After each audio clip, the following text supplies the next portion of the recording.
تو یہ تو نہیں ہو سکتا کہ وہاں پر ہم نے صرف خیریت دریافت کی ہو اور دھرنے کی بات نہ ہوئی ہو، لا اینڈ آرڈر کی بات نہ ہوئی ہو، گڈ گورننس کی بات نہ ہوئی ہو، تو یہ باتیں ہوتی رہتی ہیں۔ تو انہوں نے آپ کو کہا ہے کہ ان کا خیال یہ ہے کہ انگیج ہونا چاہیے۔ اور اسی معاملے پر بات کرنے کے لیے ہمارے ساتھ موجود ہیں ٹیلی فون لائن پر آج نیوز کی سینئر اینکر پرسن اسما شیرازی۔ اسما بتائیے گا، چودھری سرور نے عثمان بزدار سے متعلق مزید کیا انکشافات کیے، اور کیا حکومتی حلقوں میں بھی اب پنجاب میں گڈ گورننس پہ سوال اٹھ رہے ہیں؟ نہیں، ہم نے ان سے سوال پوچھا تھا کہ وہ وہاں پہ سنتے ہیں کہ پنجاب کے اندر 3 سے 4 جو چیف منسٹر ہیں وہ آپریٹ کر رہے ہیں، جس کی وجہ سے صوبہ جو ہے وہ اپنی کارکردگی نہیں دکھا رہا۔ اس کا کیٹیگوریکل جواب جو ہے وہ چودھری سرور صاحب نے دیا، اور انہوں نے کہا کہ جتنے اختیارات جو ہیں وہ ان کے پاس ہیں، بزدار صاحب کے پاس، اس سے پہلے کبھی کسی وزیر اعلیٰ کے پاس اتنے اختیارات نہیں تھے، نہ ہی نواز شریف نے شہباز شریف کو دیے تھے جتنے کہ پرائم منسٹر نے بزدار صاحب کو دیے۔ تو ایک جو کنٹروورسی رہی ہے یا جس پہ بات ہوتی رہی ہے زیادہ، وہ یہی ہے کہ بزدار صاحب کو لوگ کام نہیں کرنے دیتے، اور وہاں پہ بیوروکریسی کے اوپر ان کے اتنا کنٹرول نہیں ہے، اور ٹرانسفر پوسٹنگ تک جو ہے وہ باقی لوگ کرتے ہیں۔ مثلا جہانگیر ترین صاحب کا نام آتا ہے، جس میں چودھری سرور صاحب کا نام آتا ہے، جس میں کہ پرویز الہی صاحب کا نام آتا ہے۔ تو اس کو انہوں نے کیٹیگوریکلی ڈینائی کیا، اور انہوں نے کہا کہ اگر وہ کام اتنے اختیارات کے باوجود کام نہیں کرتے تو ظاہر ہے کہ حکومت سے پوچھے گی، وزیر اعظم سے پوچھے گی، کیونکہ وہ تو وزیر اعظم کے ڈائریکٹلی ان کے نامینیٹڈ ہیں، انہی کے وہ بندے ہیں، ان کو وہ خود لے کے آئے ہیں، اور وہ کلی طور پر با اختیار ہیں۔ ان کا جو اختیار صوبے کے اندر ہے وہ اس کو اپنا استعمال کرتے ہیں، اس کے مجاز ہے، اور ان کے اختیارات میں کوئی اور داخل نہیں ہو سکتا۔ اس کے علاوہ ان سے جو اہم سوال پوچھا گیا تھا وہ یہ پوچھا گیا تھا کہ کیا آزادی مارچ میں، ظاہر ہے نون لیگ بھی شریک ہوگی، تو اگر وہ آتے ہیں تو کیا پنڈی کی سرحد تک، یعنی اسلام آباد کی سرحد اور پنڈی کی جو ہے اس میں پنجاب حکومت کا عمل دخل ہے اور ان کے اختیارات ہیں، تو آپ کیا سوچ رہے ہیں کہ کیا آنے کی اجازت ملے گی، ان کو روکا جائے گا، اور کیا فورس کا استعمال کیا جائے گا؟ اس پہ انہوں نے کہا کہ یہ ٹوٹلی چیف منسٹر اور کیبنٹ کا فیصلہ ہوگا کہ وہ اس کو کس طرح سے روکیں گے۔ البتہ ہم ضرور جو ہے وہ اس معاملے کو حل کرنے کی اور روکنے کی کوشش کریں گے، اور انہوں نے یہ بھی کہا کہ اس معاملے کے اوپر کیبنٹ جو بھی فیصلہ کرے گی اس کو ہی سامنے رکھا جائے گا، تاکہ آگے جا کے جو معاملات ہیں صوبے کے اور امن و امان کے وہ خراب نہ ہو سکے۔ تو ایک ڈیٹیل انہوں نے گفتگو کی ہے، انسائٹ سٹوریز انہوں نے کافی اس میں بتائی ہیں، اس میں صوبے کی جو گورننس ہے اس کے حوالے سے، طریقہ کار کے حوالے سے، پارٹی کے حوالے سے، اور اس کے ساتھ ساتھ جو آزادی مارچ کی اسٹریٹجی ہے اس کے اوپر بھی، اور مذاکرات کے حوالے سے بھی۔ پھر جو چودھری شجاعت صاحب سے ان کی بات چیت ہوئی ہے، جس طرح سے انہوں نے ان کو کانفیڈنس میں لیا ہے، وہ بھی چودھری سرور صاحب نے ڈیٹیل میں بتایا۔ اور پھر آج کور کمیٹی کا اجلاس بھی تھا جس میں فیصلہ ہوا ہے کہ مذاکرات کیے جائیں گے۔ ہمارے پروگرام میں چودھری سرور صاحب نے یہ پہلے ہی بتا دیا تھا کہ مذاکرات کے آپشن کو سامنے رکھا گیا ہے اور آپشن استعمال کیا جائے گا مولانا سے بات۔ اسما، آپ نے کیا تاثر لیا چودھری سرور صاحب جب یہ کہتے ہیں کیپیسٹی کی وہاں پہ انہوں نے بات کی، تو آپ کو تاثر لگا کہ اصل مسئلہ پھر عثمان بزدار صاحب جو ہے وہ انہی کے ساتھ ہے، وہاں پر اصل مسئلہ جو ہے وہ ان کی کیپیسٹی کے حوالے سے؟ بالکل عمران، دیکھیے اگر کسی شخص کو اتنے اختیارات دے دیے جائیں کہ وہ سیاہ اور سفید کا مالک ہو اس صوبے کے اندر جو کہ پاکستان کا 56% ہے، تو پھر تو ظاہر ہے کہ وہی یا تو ان سے پوچھا جائے گا یا پھر پرائم منسٹر پاکستان سے پوچھا جائے گا، جن کے وہ وسیم اکرم پلاس ہیں، اور اندھا اعتماد ان کا بزدار صاحب کے اوپر ہے، جن کی گورننس کے اوپر اب تو سرویز بھی کہہ رہے ہیں کہ ان کی گورننس سے لوگ جو ہے وہ مطمئن نہیں ہے۔ گیلپ نے حال ہی میں جو سروے چھاپا ہے اس میں لوگوں نے کہا ہے کہ بزدار صاحب سے زیادہ آج بھی شہباز شریف کو لوگ جو ہے وہاں پہ پسند کرتے ہیں۔ تو یہ ایک اور کارکردگی کے اوپر بھی بہت سارے سوالات ہیں۔ تو یہ جو چیزیں ہیں ظاہر ہے کہ اس کے اوپر ہم نے سوالات پوچھے کہ 56% کے صوبے کو اگر آپ اس پہ کارکردگی نہیں دکھائیں گے تو آپ کی جماعت کیسے کھڑی ہوگی، جبکہ زیادہ نشستیں آپ کی جو ہیں وہ پنجاب کے پی سے ہیں، اور دونوں صوبوں کے اندر جو ہے وہ گورننس کے ایشوز ہیں۔ تو اس پہ انہوں نے یہ کہا کہ ہم کام کر رہے ہیں اور بہت سارے پروجیکٹس ہیں۔ خیر انہوں نے اپنی جو کارکردگی تھی 1 سال کی اس پہ انہوں نے زیادہ بات کی ہے، چیف منسٹر کی کارکردگی بات نہیں کی ہے، لیکن یہ بات انہوں نے البتہ ضرور کہی کہ بزدار صاحب کے پاس جو اختیارات ہیں وہ لامحدود ہیں، وہ چاہیں تو کچھ بھی کر سکتے ہیں، اور اگر وہ ان کی پرفارمنس ٹھیک نہیں ہوگی تو ظاہر ہے کہ اس کا ذمہ دار خود وہ بزدار صاحب ہوں گے اور ظاہر ہے وزیر اعظم ہوں گے۔ گورنر پنجاب چودھری سرور کا کہنا ہے کہ اتنے اختیارات نواز شریف نے شہباز شریف کو نہیں دیے تھے جتنے وزیر اعظم عمران خان نے وزیر اعلیٰ عثمان بزدار کو دیے. یہ ان کا اسٹیٹمنٹ آج نیوز کے پروگرام فیصلہ آپ کا میں دیا گیا. یہ مکمل پروگرام رات 8 بجے نشر کیا جائے گا. ولیم اور کیٹ مڈلٹن چترال پہنچے جہاں برطانوی جوڑے کو روایتی ٹوپی پہنا کر ان کا شاندار استقبال کیا گیا. شاہی جوڑا وادی کے خوبصورت نظاروں سے لطف اندوز ہوتا رہا. جوڑے کا دورہ پاکستان جاری. شہزادہ ولیم اور کیٹ مڈلٹن آج صبح چترال پہنچے. شہزادے اور شہزادی کا پروقار حل کیا گیا. شاہی جوڑے کو روایتی ٹوپی پہنائی گئی. شہزادہ ولیم اور ان کی اہلیہ ہیلی کاپٹر سے کوہ ہندو کش کے خوبصورت نظاروں سے لطف اندوز ہوئے. انہوں نے کوہ ہمالیہ کی برف پوش پہاڑیوں کا بھی نظارہ کیا. شاہی جوڑا کیلاش قبیلے کے روایتی رہن سہن کو دیکھے گا اور موسمیاتی تبدیلیوں کے گلیشیئرز پر اثرات کا بھی جائزہ لے گا. شاہی جوڑے نے چترال کی خوب سیر کی. بروغل اور بمبوریت وادیوں کی خوبصورتی بھی دیکھی اور کیلاش قبیلے کے لوگوں سے بھی گھل مل گئے جس کے بعد اب وہ وہاں سے روانہ ہو گئے ہیں. اس حوالے سے مزید تفصیلات جانیں گے آج بھی اس کے نمائندے ناصر زادہ سے. جی ناصر زادہ بتائیے گا، رائل کپل آج چترال میں رہا، کیسا انہوں نے پایا چترال کو؟ جی بالکل، شاہی جوڑے نے آج سارا دن جو ہے وہ چترال میں بہت انجوائے کیا. چترال کے جو پرفضا مقامات ہیں وہاں کا رخ کیا، وہاں کے جو روایتی لوگ ہیں ان سے ملے. چترال میں جو بمبوریت اور برول وہاں گئے، وہاں پر جو قدرتی جو مناظر ہے اس سے لطف اندوز ہوئے. اس کے ساتھ ساتھ وہ کیلاش قبیلے کے لوگ میں گل مل گئے. وہاں کے جو کیلاش قبیلے کے جو لوگ ہیں مرد اور خواتین، انہوں نے شاہی جوڑے کا پرتفاق استعمال کیا. ان کو روایتی رقص اور جو ڈول ہے وہ پیش کی، انہوں نے وہ بھی انجوائے کیا. اس کے ساتھ ساتھ جو کیلاش قبیلے کے جو روایتی لباس ہے وہ بھی ان کو پہنائی گئی اور انہوں نے جو ملبوسات ہے وہ بھی زیب تن کیے. اور کیلاش قبیلے کے جو بچے تھے، جو خواتین تھے، مرد تھے، سب نے جو شاہی مہمان ہے ان کا شاندار استقبال کیا.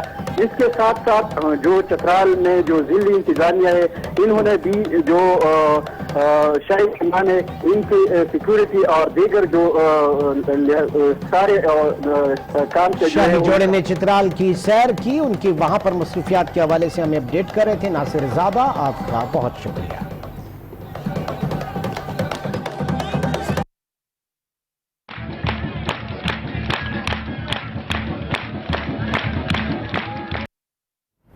شہزادہ ولیم اور کیٹ مڈلٹن کے پاکستانی انداز، کہیں نیلے رنگ کا شلوار قمیض تو کہیں پاکستانی پرچم کے رنگ میں رنگ گئے.